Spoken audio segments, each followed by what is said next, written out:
Radar দেখবে না, শত্রু বুঝবে না, আকাশে আসছে আমেরিকার সবথেকে ভয়ঙ্কর অদৃশ্য ঘাতক F-47।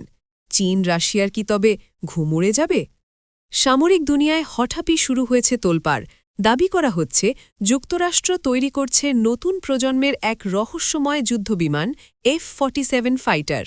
এই বিমান তৈরি হচ্ছে যুক্তরাষ্ট্রের গোপন নেক্সট জেনারেশন এয়ার ডমিনেন্স কর্মসূচির অধীনে, যার লক্ষ্য একটাই, ভবিষ্যতের আকাশযুদ্ধে পূর্ণ আধিপত্য প্রতিষ্ঠা। প্রতিরক্ষা প্রযুক্তি বিশেষজ্ঞদের মতে এই বিমানের সবচেয়ে শক্তিশালী অংশ হতে পারে এর নতুন প্রজন্মের ইঞ্জিন।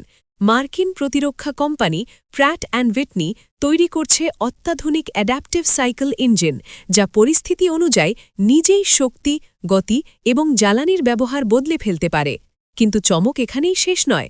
ফাঁস হওয়া ধারণা অনুযায়ী এই বিমানে নেই প্রচলিত লেজ, নেই সাধারণ ডানার কাঠামো।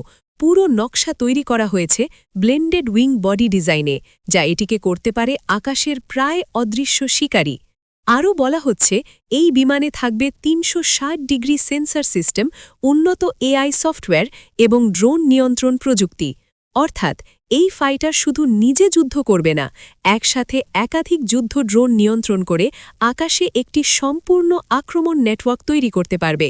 বিশ্লেষকরা বলছেন, যদি এই প্রযুক্তি বাস্তবে কার্যকর হয় তাহলে চীনের stealth fighter Chengdu G-20 মাইটি dragon এবং রাশিয়ার নতুন প্রজন্মের ফাইটার প্রোগ্রামগুলোর জন্য বড় চ্যালেঞ্জ তৈরি হতে পারে। তবে প্রশ্ন এখনও রয়ে গেছে, ফাঁস হওয়া এই তথ্য ও ধারণাগুলো কি সত্যিই ভবিষ্যতের ষষ্ঠ প্রজন্মের যুদ্ধবিমানের বাস্তব চিত্র, নাকি এটি কেবল প্রযুক্তিগত শক্তির এক কৌশলগত বার্তা বিশ্ব রাজনীতির উদ্দেশ্যে? আপনার কি মনে হয়, সত্যিই কি আকাশে আসছে এক অদৃশ্য ঘাতক F-47, নাকি এটি কেবল মার্কিন সামরিক শক্তির নতুন এক মনস্তাত্ত্বিক খেলা? বিশ্ব রাজনীতির এমন আরও আপডেট পেতে সাবস্ক্রাইব করুন MNE নিউজ।